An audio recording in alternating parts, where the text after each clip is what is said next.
ꯏꯀꯨꯏ ꯀꯨꯏꯗꯅ ꯅꯍꯥꯟꯗ ꯊꯥꯒꯠꯆꯈꯤꯕ ꯌꯦꯔꯨꯝ ꯂꯂꯣꯟꯕꯤ ꯍꯥꯏꯔꯤꯕ ꯋꯥꯔꯤ ꯑꯗꯨꯒꯤ ꯁꯦꯀꯦꯟ ꯄꯥꯔꯠ ꯑꯣꯏꯅ ꯂꯥꯏꯔꯕꯤꯒꯤ ꯗꯨꯀꯥꯟ ꯍꯥꯏꯗꯨꯅ ꯚꯤꯗꯤꯑꯣ ꯑꯃꯈꯛ ꯄꯨꯗꯨꯅ ꯂꯥꯛꯆꯔꯤ ꯑꯗꯣꯝꯅ ꯌꯦꯔꯨꯝ ꯂꯂꯣꯟꯕꯤ ꯌꯦꯡꯗ꯭ꯔꯤꯕ ꯑꯣꯏꯔꯒꯗꯤ ꯌꯦꯡꯊꯣꯛꯄꯤꯌꯨ ꯅꯠꯇ꯭ꯔꯕꯗꯤ ꯉꯁꯤꯒꯤ ꯚꯤꯗꯤꯑꯣ ꯑꯁꯤ ꯌꯦꯡꯕꯗ ꯑꯃꯠꯇ ꯒ꯭ꯌꯥꯟ ꯇꯥꯔꯔꯣꯏ ꯑꯗꯨꯅ ꯌꯦꯡꯈ꯭ꯔꯕꯁꯤꯡꯗꯤ ꯑꯗꯨꯝ ꯌꯦꯡꯕꯤꯔꯣ ꯀꯩꯒꯤꯅꯣ ꯍꯥꯏꯗꯤ ꯒ꯭ꯌꯥꯟ ꯇꯥꯔꯅꯤ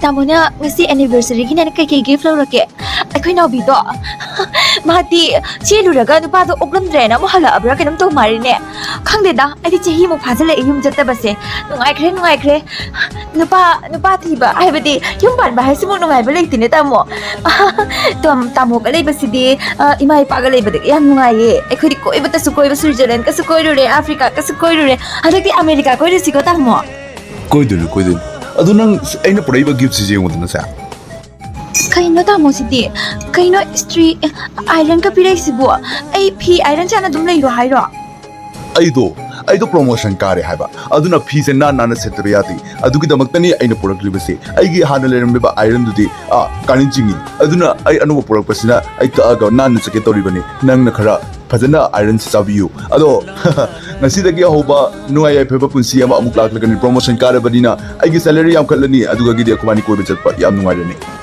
oh wow akhoi tamogi pause ina no bida phone torga hoji maktam kigene mari chakuna bo sirani ne mana chakpadine ani hingi bose tamo ichena haibiri basi bukarino ichena agi asa khoda thumjai bi basi bukarigino hena nana baro hena chakna baro ichena khobiri basi aina khallinga sidi icheni yum pankhrabani awa tum para pijaring bagi kaura imarana adubu ichegi si kauraga ichegi nugai apagi pau mayam si tamge noknage penage na kauriba oribore iche adu itargade ai thankaba leitana ne sida thamthararoige ai yumda hamjarage ai yumda thabak yam leuri ai yerum dukan do aina chalairi bani khayana ichena mata mahanbire aibu kaino nobi nangi nabuk khattabase masibo padamdrine aina agi nungai base taraga nangna su khara ichegi damakta nungai ba pokani haibagi libagi bani ichini nautani ko agi kanapta su friend leite aduna inauda ijaraga agi nungai base share khara tawjabe bani aduga inauna asok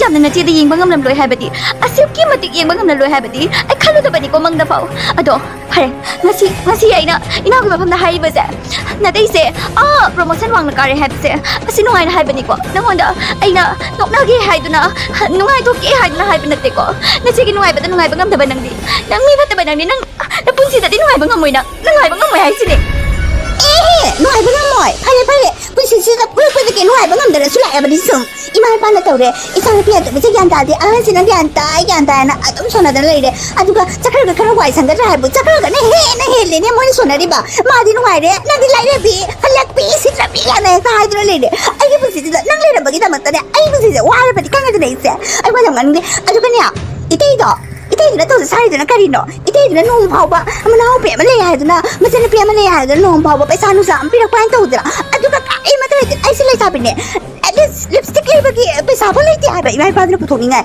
yerum ka to bi engonda ai ko ka sai ba itay su itay so ai ning de saloi se ai man le bi na tamo na khambra na sai ne akhoi naw bido ai una reba ko aina ne tamo gi marem de ne khambra ta dhap to raba bani khange dina aina ne hinjin tamo na hauji phamse 50000 ni na aina de hairaba bani lak ali phangani aina khanga ba adu da magi mamit ke do law thok kana karino ni taning da haibu ma loi khrebani mafam du ga phami do ma suru nei na phambani hadi taning man gi dina khanga ba ma na ori ba phibam da tamo na uri ma di kyam no ning ni tamo adu nu ngai ba da karino he tamo phangse ba se ilai ba kyam phe tamo sigu mami no na ba phang ba se nu ngai yani nangi tamo se nusibase kari go hairuni hoida adumaina tawgadabane phangedi phange promotion oiredi oire adum sengna haibu bu kaino akhoi tawdobro oidobro achum magatani kari ge akoina ikai jaruni haige oiredi oire proud feel tawgadabane asumna makhobani gi punsi do yamna nusi chanana nungai na nokminana hingye mikupta karamba brajano ama tarakhe nungodi magi nubado office taki accident ore haiduna lakhi mamittusu na matang kirami ado asi recover ko gi damaktadi pesa khara mathau ta apne haiduna doctor na hairki kaino tamo na to biri basi bukarino kaino nangi fibam se tori basi tamo nisi bo bade ekoina kana adu kari phatta bataru rage tamo ase ekange ai gi nauru bi phatta bido miting phatta bido ma tori bani sibum ma na ngarang aina no pada aina harau se bata ma ni yengi ba miting du na ngasi ai ko gi fibam se oi de bade tamo Amo, kasi babay ko na patabatao dito mo. Apa baga patabaga taway ba niya ba sa pamamitan ni Miray na mahal ba sa kagabani kari hay dito gata tama. Sister, Dr. Lagro, ay nga sabi ka ngayon eh. Ako tapos si Bu, karama tanda pa niya na. Ayun ta, wahay ang mata doktor ki, wahay ang mata taraga di. Wakal sinungay na jung na sila gajak tungo ba yaga dito na. Ay nasiga pamjana na rin siya, jaklam ba ni. Ako rin di, KFC dagi tabi matang tara ni, jung na jak tungo ba ni na. Kaya na, nanda kanga mo na, nawasan ito ba ni na. Hey! Itin na namin na susubo.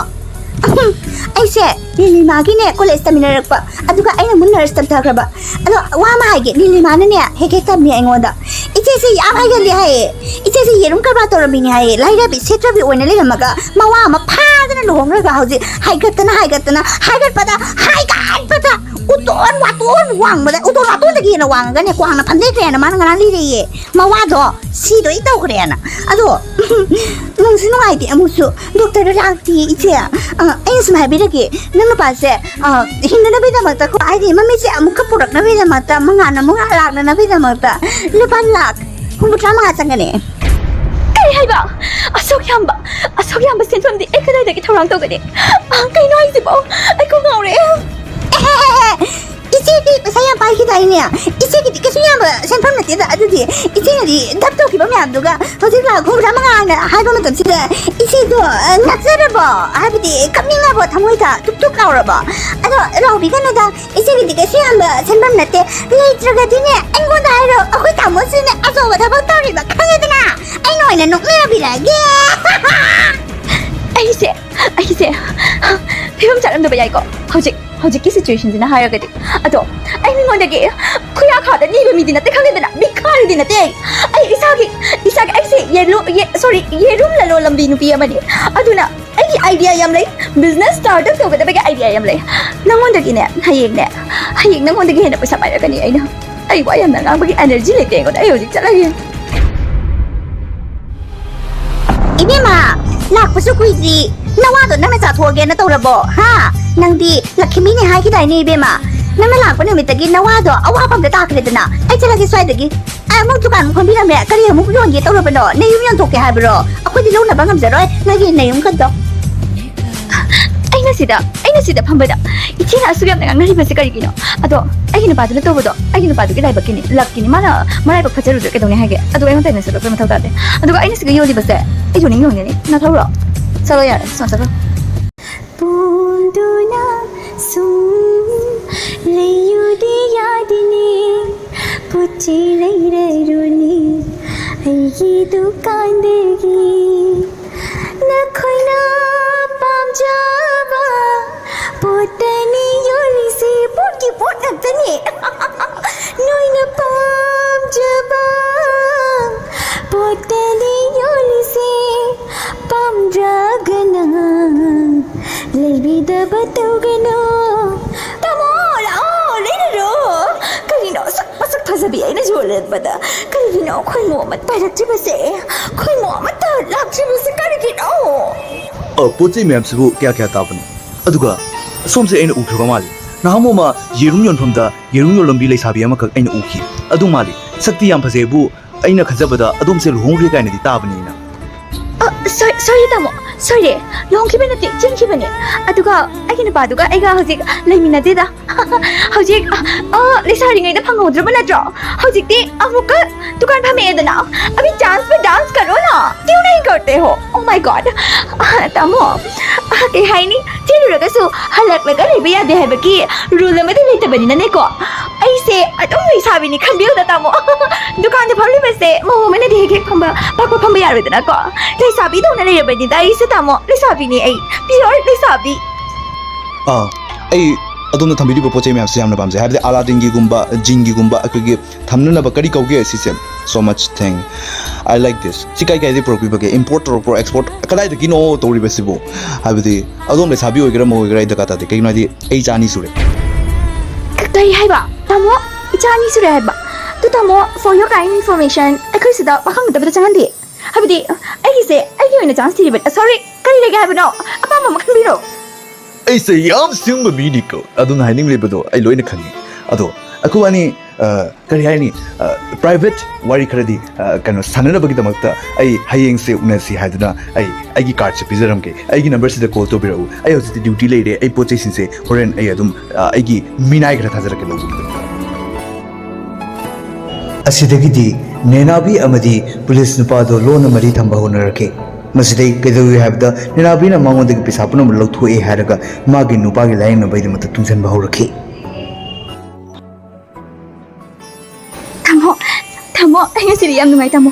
Tamo ki meet log thopa numit ni nga si. Habi sorry, meet ki bandage to log thopa numit ni tamo. Tamo nga sila gidi ano ba laybag? Ano ba Prithvi ama urani tamo. Hey, nangai su uri ba. Ai hande mi tamana te khangai dana. Kharani tani aina meche punjalaga lebi wari. Ado asu yamba senfam sibu nangbu kadai ki kamai tawdana nati nang se angak pani ko ibema aina di nangda hairi nang se lakhami ni haduna nang na changu mafam khudingda lakhami gum paisa na lupana ado sum chawkhali nang na madam amada nang namana pagi dukan chattaba dukan do sitraba dukan nang na charalammi hojiti moi dukan do kyam chawre yung nang na startup to hogalamdragadi ngasi moi chawba ngamgadra adumaina ai ngasi laing ni base nang na tori bane ai yamna harawi ibema nang phungzeru base ai yamna penzei Tamo, thank you Hydro siya tamo. Tamo ay se puklak pa na ne. Rajyo to puklak pa tare ko. Ay se maharani o yu haibagi pumpham da puklak pa na ne khang ba tamo. Ngasi ay na changu ba yung lamak nungai ba ang ta oi hai tare tamo. Tamo bu nungsiru ba na ne. Ay ki tamo yung da. Ay na akhanggan bagi sakti ama ay da puklak ki ba hai tare tamo. Adagi ay se tamo gi da magda. Sugyan ba sen pham se. Ani pur phangam thi ba ni tamo. Tamo. Ay bu lu na taw biu ko tamo. Nushi Henry, nana karigiro ayun na napap to mismo. Ay na nung mamang dagi warning tagi bane ay adu man napap ko ba yade na. Ay na ay lejaba sale dagi kay dagi nang mating pang kita balite. Nang na ware, nang na makeup lining nang na iPhone pa ninge. Oy bro ay na nang da matro gi bane. Adu bu ngasi di nang na hari bane nang ginupa nang distancer lay divorce oi haduna. Adu bu ngasi di nang ginupa gi laing aga nang na senfam mayam do nang ginupa sa laing aga nang nupa sa pulak nang atopa human position pangyan hono di karigino. Ha, nang si di ay ta am kay gino. Kanano nang bo? Ay nang masakang de, kanano? Kanano si Bo? Kanano? Who is he? He is your wife's boyfriend! Itay, nang yan pamali. Nang nanari ngay may kupta. Nang na-meet pun sa lagarin ngay may kupta. Nag-imit mangda, nang na-udi ay matik. Nag-imit mangda, nang natusay. As na nera, salila sana ki ba mayan nagkari, mata-uputra bore. Nang nalayan ngay sige pa isase. Mana karay dagi, purak pamali, ha? Nang kali, nang ginupistela kabini ka. No. Mana niya, dana, tauri ba, tanda. Karabang, tauri ba, business. No pagi business. I don't like this. 옥탑이니, 아이 이제니가 아닌데, tweet. 와사님이 마마이시다. Nilima, nang lagi yung tugay na ba hanali ba sa kaligino? Nga chigi yung tugay na ganang kalinungay ba pangani? Ha? Ay nang nga si, tuso rin ba irala ba sa bira ka? Ibo kayo na hindi ba sa kaligino? Kariya, nang natog ba na nakakain na kaya ba dugo kamay na now? Nang nakuha ba na pase? Nang nasiyan mayam lutoy ba na pase? Ay ginubanay! Ibema, nang na ay mafam tawrami ba ng takse ay khangba ngamde ay na din nang mo yan abo pinupine khalubani nangi nanaun pis na phatabine khalubani nang nanaun pis hundra nokna dra ngang budda ay su yawi adubu nangi nanaun pina ay bunga sikan bane nang bumban nam thak to bi okta bi nupi siga lemina to saro nangi nanaun pi abo bi lakhmi siga ay num pala ne Do like it,